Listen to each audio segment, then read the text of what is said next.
My Diet Part 2, Probiotics and Taking Care of My Gut. Part 1 was overview of my keto paleo spectrum diet, and I left off talking about probiotics, so the second video is dedicated to what I eat to ease my fatty digestion. Every day, pretty much every day, I have yogurt, and it's yogurt that I make myself, or me or my wife make ourselves. We get whole milk, good quality whole milk, maybe $5, $4 to $5 for a half gallon, which sounds expensive, except think how much a half gallon of the best yogurt costs. It can get pretty expensive. I get, if I can, non-homogenized cream on the top, milk, and $4.99 at Natural Grocers. Pretty good deal for what they offer. Organic. I mean, the main thing is whole milk. You want the cream. Mix it with some active yogurt bacteria. Let it sit for 24 hours, and boom, ready to eat.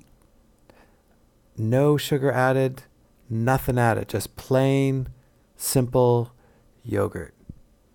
And it tastes sweet to me. Since I'm fat adapted, just the natural sugars in milk that's become yogurt, just that tastes sweet. So I could just have that by itself.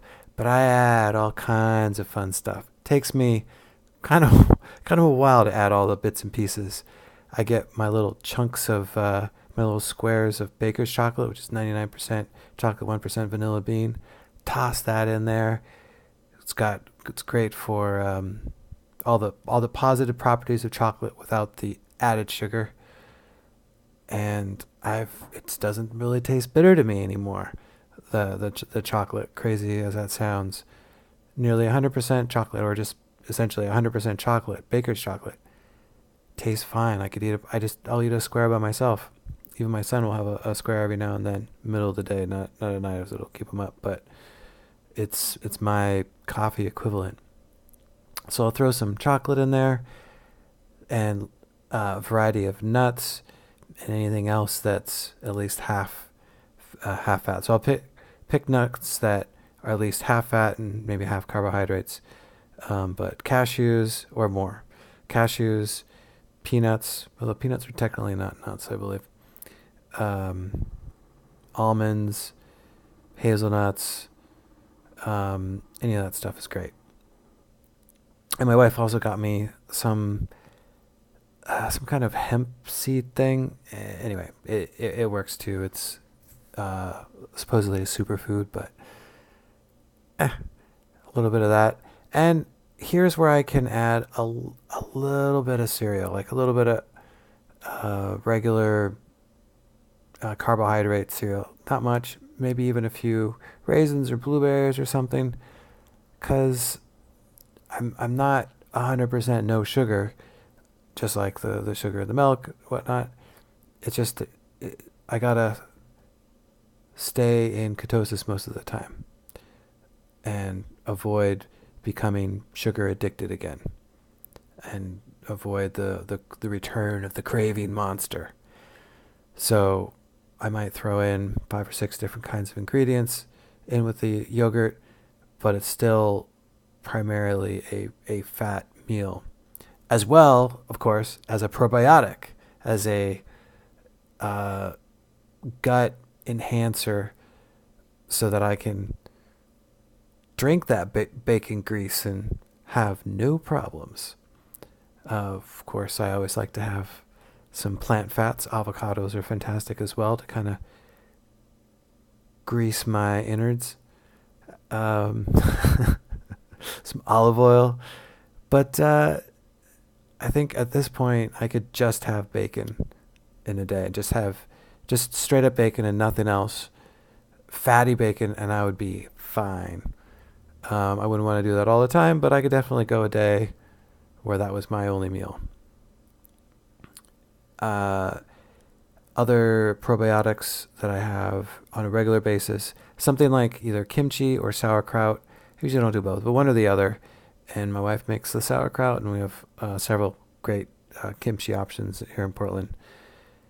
And it's just simple. What is it? Salt and water and cabbage for the sauerkraut. Just very simple. I've helped her make it a few times. Um, it does have to sit for a while. So the yogurt is, you mix it in the starter bacteria. You wait 24 hours and it's done. It's the easiest thing. Making kombucha is probably the next easiest. Fermented tea, and then something like sauerkraut's a little more involved and more waiting.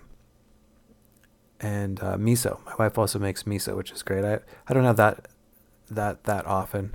Um, and but or pickles, like pickling, as long as it's not the sweet pickles.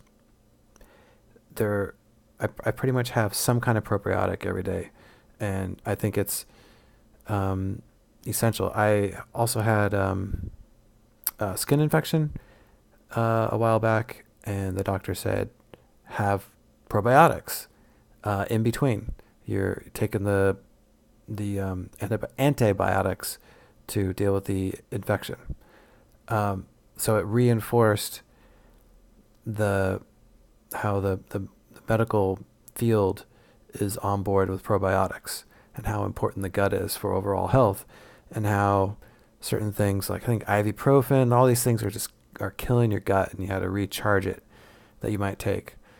So in addition to all the other benefits of a fat burning diet, like not having less of a chance of headaches, less of a chance of the reasons for medications, fewer dental issues, fewer headaches, less stress, less reasons to take medication, which often screws up your gut. And on top of it, it pairs well with probiotics for flavors. We got the Polish sausage and sauerkraut. They just go together. So yeah, that's part 2. I think I'm going to do at least 3 more of these to get the complete My Diet experience, so that you too can have the power of whatever it is that I think keto paleo spectrum's a bit long, so I'm not going off of any diet book, just the broad understanding and the anecdotal experience that's working for me. I should probably go to the doctor and get blood work and the whole 9 yards, but at least from having just gone to the dentist and got a ridiculously good blood pressure result, which I don't recall the actual number for, but it was they were remarking on it as if I was some kind of athlete. So I felt good. I was like, nah, I just eat fat. I don't eat the sugar. I eat the fat. So, yeah, okay. And yeah, I'll talk to you all later. Just try it. Just give it a shot. A little bit, baby steps. It doesn't have to be a big shift. Just baby steps. Yeah.